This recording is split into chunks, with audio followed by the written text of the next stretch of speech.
உங்ககிட்ட யாராச்சும் இந்த மாதிரி பாடி லாங்குவேஜ் காட்டுறாங்க அப்படின்னா அவங்க கிட்ட பேசாதீங்க. ஏன் அப்படின்னா நீங்க யார்கிட்டயாவது பேசும்போது சில பாடி லாங்குவேஜ் அவங்க காட்டுறாங்க அப்படின்னா அவங்க ரொம்ப அன்கம்ஃபர்டபுளா ஃபீல் பண்றாங்கன்னா அது என்ன பாடி லாங்குவேஜ் அப்படின்னா, ஃபர்ஸ்ட் ஐ கான்டாக்ட் மெயின்டைன் பண்ண மாட்டாங்க.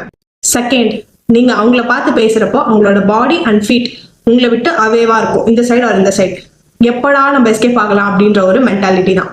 Third, fake smile. அதாவது நீங்க ஸ்மைல் பண்றப்போ உங்களோட ஐஸ் கிட்ட வந்து ஷ்ரிங்க் ஆகும். ஸோ அந்த மாதிரி ஷ்ரிங்க் ஆகல அப்படின்னா அவங்க வந்து ஃபேக்கா ஸ்மைல் பண்றாங்க அப்படின்னு அர்த்தம்.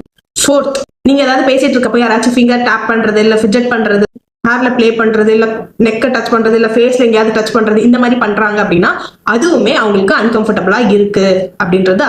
அண்ட் ஃபிஃப்த், ஃபைனல், நீங்க பேசுறப்போ அவங்க சைட்ல இருந்து வர ரிப்ளை சிங்கிள் வேர்ட்ல இருக்கு அப்படின்னா அதுவுமே அவங்களுக்கு ஒரு அன்கம்ஃபர்டபுளான சிச்சுவேஷன்ல இருக்காங்கன்றது அர்த்தம்.